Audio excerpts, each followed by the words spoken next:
With this latest news story of India and the launch of this rocket for exploration of the moon's south pole, just like all other nations, the US, Russia, and China, it's the same story, same script, just run by different countries. And of course, for those that are awake, they'll understand, they'll know all these countries are working together as one to deceive the masses. Let's get right to it. Start with a historic mission to the moon and the launch of India's Chandrayaan 3 spacecraft. This is the moment that it took off just under an hour ago. It entered Earth's orbit shortly after. It's India's second attempt at a lunar landing, and if it's successful, the craft will deploy a rover near the moon's south pole next month, and India will become only the fourth country behind the US, the former Soviet Union, and China to manage a controlled lunar. Now take a listen to what this woman says here during this interview with BBC, and as always, the mockery in plain sight.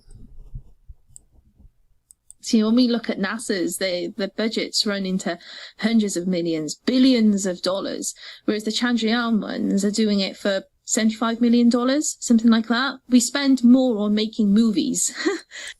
And like so many of these news stories, the mention of movies is brought up because that's what you're watching, literally a movie. Obviously, these so-called rockets do not go into space.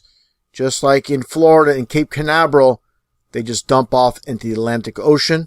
Just as you see here in the Bermuda Triangle region, I mentioned this before in previous videos, this is why they give Bermuda Triangle a bad stigma. They don't want people snooping around, looking around, deep sea diving, and find what they're not supposed to find. And that would be rockets from NASA that are dumped right in that location. And also when it comes to the ESA in France, with French Guyana, let's get a little bit of a close-up. The same thing with Florida, exactly the same, where they just dump off rockets right into the southern Atlantic. And also here with India, the same exact principle, where they launch off the east coast and it goes straight in the Bay of Bengal. Same exact principle, as I stated earlier, with NASA and the European Space Agency.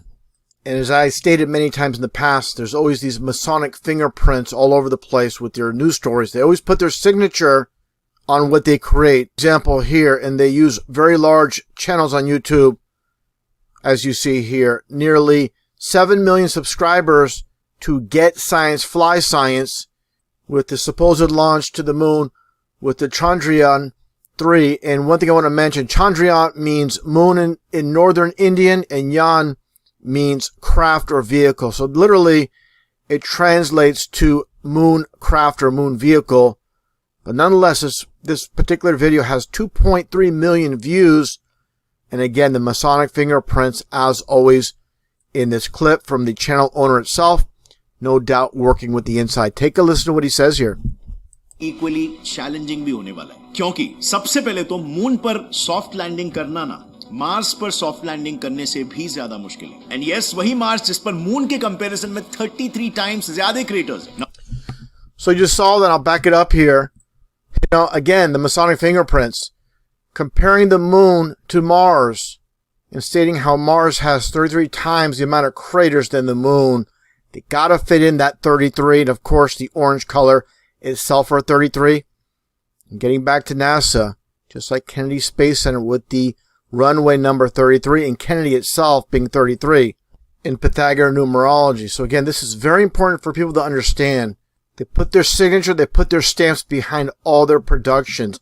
Here's another example from a very large YouTube channel in India from this one individual doing the obvious 666 sign, wearing the red and blue. It's kind of hard to see the red, but the outline is red and blue for purple. But take a look at the channel name here. As you see, Flying Beast, just like Mr. Beast in the US. Nearly 8 million subscribers. These individuals are obviously pushing the propaganda. And make no mistake about it, when he's showing the 666 sign and his name is Flying Beast, definitely promoted and put out there to push the propaganda. Just like I showed with the other individual, the 3 times the amount of craters on Mars and Moon. Make no mistake, the 33. And like I showed here with this individual with the 666, make no mistake, this is by design. And let's continue on here. 5, 4, 3, 2, 1, 0.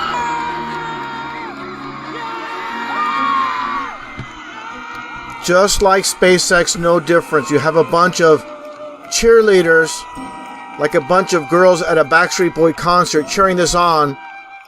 And you're going to see here as this rocket, which obviously does not go into space, it takes the arc, and I'm going to mention this as you see the rocket ascend. Take a look here. And they're going to make that excuse, of course. It's making its low Earth orbit before supposedly going to outer space, making its way to the moon.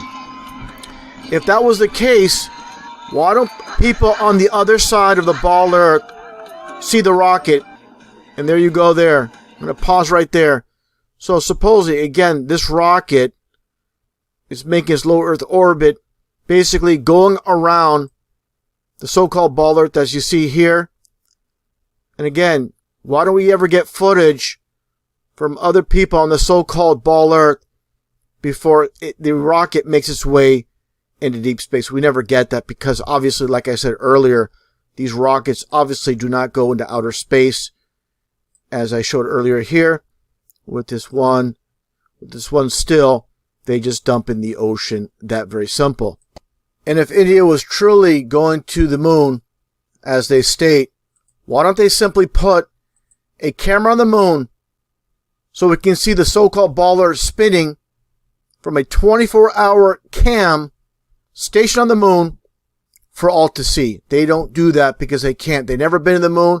The US, Russia, China hasn't been to the moon either. And that's what people understand. There's no evidence of so-called moon landings, explorations. All we get is cartoon renderings.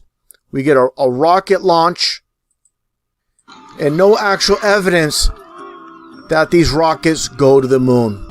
Why are you sitting in your chair today? Does gravity pull you to the floor?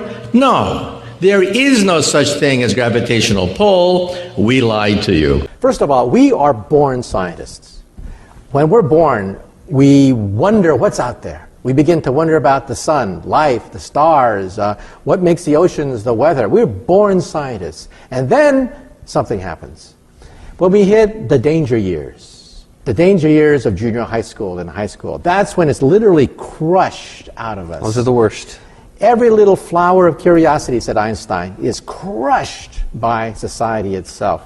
Because we have to learn all these facts, figures, memorization, we think that memorization is science. And that's not true at all. One thing I really want your generation to embrace is that the Earth is a closed system. We cannot leave the Earth.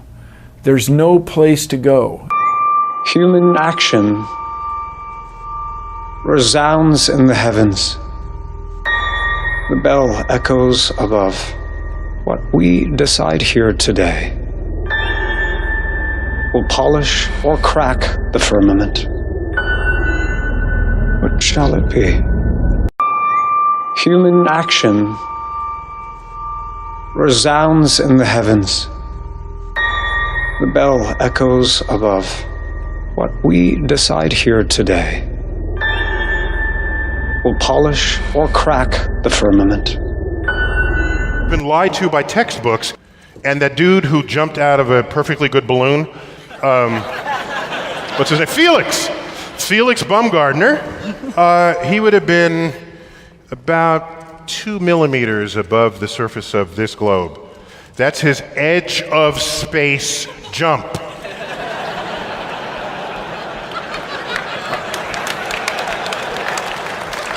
Now, you know, I don't, it's fine. He wants to, I don't have a problem if he does it, but the honesty of it would greatly diminish what I think people thought he was actually doing. And not only that, they made sure to photograph him standing there with a really wide-angle lens, which curves horizontal lines. Right. So in the photo, you see this curvature of Earth's surface, and he said, wow, he's in space, look at that. No, he's not. At that height, you don't see the curvature of the Earth if you are 2 millimeters above this beach ball. You just don't. That stuff is flat. That stuff is flat. That stuff is flat. You've been lied to by textbooks. The question is, through your career and your writing and your acting, you've inspired so many people to enter the sciences. How do you balance science with science fiction? They're both the same. Science and science fiction are essentially the same. Thank you very much. Mission Control, I've got some news for you. It's gonna shock you, so you better sit down. Listen very carefully. The Earth is flat, gentlemen. I can hear machinery blinding me with science.